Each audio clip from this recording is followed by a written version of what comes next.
Bonsoir tout le monde, j'espère que vous vous portez bien. Le sujet de la vidéo du jour, ça va être la question de la fameuse résidence principale. Alors qu'est-ce qu'on fait? On l'achète, on la loue, on fait quoi? Parce que quand on écoute toutes les personnes qu'on peut entendre sur les réseaux sociaux, sur YouTube, etc., il y a beaucoup de partisans du fait de dire qu'il faut la louer pour garder de la capacité d'emprunt, pour acheter, investir et tout. Et d'autres gens qui disent qu'il faut plutôt l'acheter pour des raisons... pour plein de raisons d'ailleurs, pour des raisons notamment de confort, etc. Alors, on va faire un petit peu un panorama des différents arguments que j'ai pu entendre. Et je vous donnerai mon avis personnel ensuite. Et on clôturera cette vidéo par ma recommandation, ce que je pense qu'il faut faire, et ce que j'aurais dû faire moi, ce que j'aurais dû faire à mes débuts. Parce que je n'ai pas respecté ça, malheureusement. Alors, en fait, il y a plusieurs arguments. Ceux qui défendent l'idée qu'il faut louer sa résidence principale et pas l'acheter, souvent ils vont vous dire, voilà, soit il y a l'argument du lieu où on habite, parce que ça c'est un vrai sujet. Par exemple, si vous habitez dans une ville très chère, comme Paris, comme Lyon, comme Bordeaux, c'est plus intéressant de louer dans le sens où vous aurez plus de mètres carrés qu'avec le même montant investi par mois si vous achetez. Je ne sais pas si c'est très clair, mais c'est assez simple à comprendre. Puisque c'est des villes au rendement locatif pourri, forcément, si vous louez, c'est plus intéressant, vous aurez plus de surface. C'est bête et méchant, mais c'est comme ça. En tout cas, en location longue durée classique. Hein. Après, vous avez d'autres modes, mais on s'en fout. Donc ça, c'est un argument qu'on entend. C'est on a plus de surface dans des grandes villes si on habite dans une grande ville. Et ça s'entend et c'est même vrai. Pour moi, je suis d'accord avec ça. D'autres gens disent, quand on loue, on n'est plus mobile. On peut se permettre d'aller là, d'aller là, d'aller là. Encore une fois, c'est vrai, parce que si vous louez, vous pouvez plus facilement résilier votre contrat que si vous vendez votre bien. Compliqué. Voilà, si vous achetez un bien, il faut le revendre, etc. Vous perdez de l'argent si vous revendez trop vite, vous amortissez même pas les frais de notaire, etc. Donc c'est un argument, encore une fois, qui se comprend. Mais bon, là encore une fois, si on est très honnête, moi la plupart des gens que je connaisse, ils n'ont pas la bougeotte, ils déménagent pas tous les 4 matins, et ils ont un boulot stable, ils vivent dans un endroit entre guillemets stable, mais il y a toujours des gens qui ont des statuts différents. Quelqu'un par exemple qui est freelance ou qui bosse de chez lui à la maison, bah, je comprends qu'il n'ait pas forcément envie de s'enterrer dans une ville pendant 30 ans, quoi. Ça se comprend totalement. Moi-même, si je pouvais, je partirais de là où je suis depuis bien longtemps. Ça c'est clair et net. Mais bon, on n'est pas seul décideur, hein, malheureusement. Et donc voilà, ça c'est un autre argument qu'on entend. Autre argument encore, et là c'est plutôt l'argument qui nous intéresse parce que c'est l'argument investisseur. C'est si tu loues, tu vas pouvoir utiliser ta capacité d'emprunt pour investir. Alors que si tu achètes, tu vas grignoter ta capacité d'emprunt et tu ne pourras pas investir. Ou alors beaucoup moins. C'est un argument qui s'entend. Mais le problème, c'est que déjà, c'est pas parce que tu loues que tu vas investir dans l'immobilier. Il y a beaucoup de gens qui louent qui investissent pas du tout dans l'immobilier. Première chose.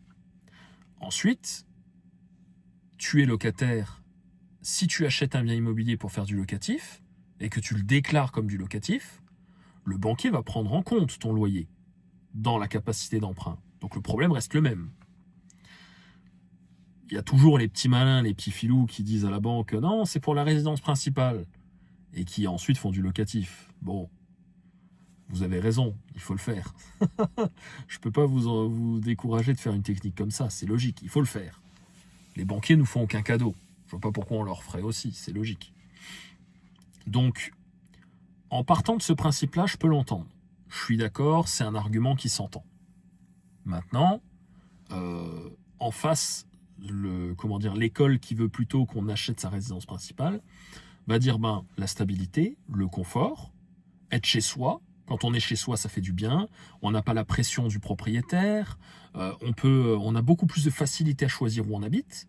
Parce que ça dépend où vous êtes. Mais moi, je suis région Grand Est. Ici, vous voulez louer une baraque. Je vous souhaite bon courage. Hein. Je vous souhaite beaucoup de courage. Parce que c'est vraiment pas facile. Il n'y a pas beaucoup de produits. Il y a des gens qui ont des dossiers monstrueux qui gagnent 10, 15 fois les loyers parce qu'on a le Luxembourg juste à côté. Donc je vous souhaite bon courage. Ils demandent des garants et tutti quanti. C'est une vraie merde. Donc très compliqué. Et donc finalement, si vous achetez, vous avez un peu plus de facilité. Il y a beaucoup plus de produits à vendre qu'à louer en maison en tout cas. Et donc vous avez plus de choix. Vous vous sentez chez vous, vous pouvez faire les travaux que vous voulez, etc. Donc, ça, pour moi, c'est un argument qui s'entend complètement, d'autant que ça a été mon choix. Autre argument qui va pour les gens qui achètent leur résidence principale, c'est qu'il y a des gens, et là, attention, parce qu'on entend un nombre de conneries, mais monumentales là-dessus. Il y a des gens, ce qu'ils font, c'est qu'ils achètent leur résidence principale typée investissement achat-revente. C'est-à-dire qu'ils vendent ça comme une résidence principale. Ils vivent dedans pendant les travaux, parfois même pas d'ailleurs. Ils font les travaux, ils rénovent et ils revendent. Étant donné qu'en France, on a une exemption de taxe sur la plus-value pour ce qui est de la résidence principale, toute la plus-value va dans la poche directement de la personne. Donc sur le papier, c'est sympa. Là où c'est moins sympa, c'est quand on voit des posts de gens sur les réseaux et sur YouTube dire ah ben vous enchaînez ça, et à la fin vous avez X milliers ou X centaines de milliers d'euros et vous pouvez investir ou faire je sais pas quoi avec. Alors là, moi qui suis avocat, quand je lis ça, j'ai vraiment envie de m'énerver très fortement. Je le fais pas, je ne suis pas insultant, mais je pourrais le devenir. Alors faut arrêter de raconter des conneries.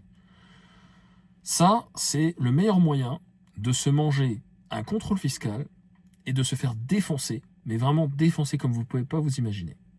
Pourquoi ? Parce que, contrairement à ce que les gens disent, à partir du moment où vous achetez dans le but de revendre pour générer une plus-value, vous pouvez être qualifié en marchand de biens, avec toutes les conséquences pécuniaires et fiscales que ça implique. Parce que là, vous vous faites redresser, vous vous faites vraiment défoncer. Il faut vraiment vous mettre ça en tête. Alors, le faire une fois, il n'y a pas de risque.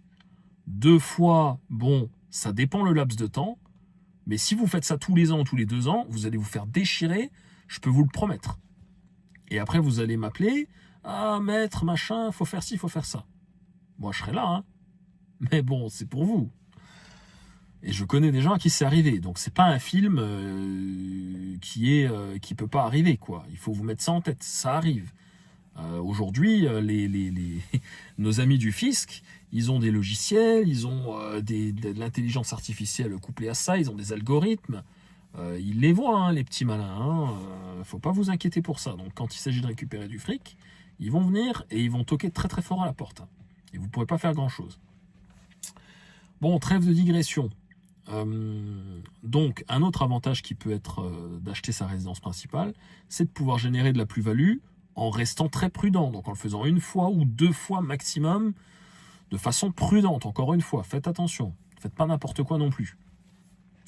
Et donc, ça permet de valoriser des biens, de gagner un peu d'argent, de tâter le terrain de l'achat, de la revente, des travaux, etc. Et donc, c'est plutôt une bonne chose à faire. Et ça vous permet ensuite de dégager de la plus-value pour investir dans un projet immobilier locatif ou avoir un bien immobilier plus grand. Si vous ne voulez pas investir, c'est possible aussi. Faites votre vie. Et donc voilà, plutôt intéressant aussi. On a fait un petit peu la balance des 2 choses. Après, il peut y avoir d'autres arguments un petit peu, mais bon, globalement, je pense que c'est à peu près les arguments principaux qui peuvent être là.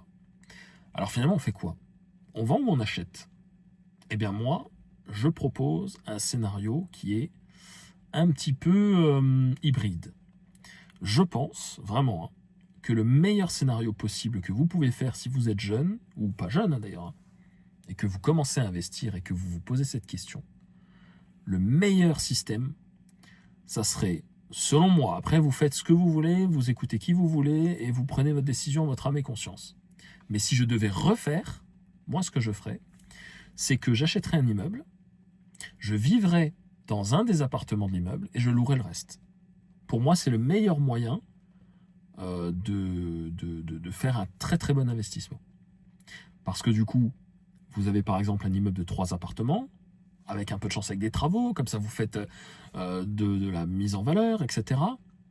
Vous vivez dans un des appartements, donc en plus, vous pouvez y vivre directement, vous n'avez pas de loyer à sortir. Et généralement, si vous vous démerdez correctement, les autres locataires paieront l'intégralité du crédit, grosso modo, hein, à peu près. Et donc c'est magnifique, parce que vous avez des rentrées d'argent, vous sortez pas réellement d'argent, on va dire, hein, plus ou moins.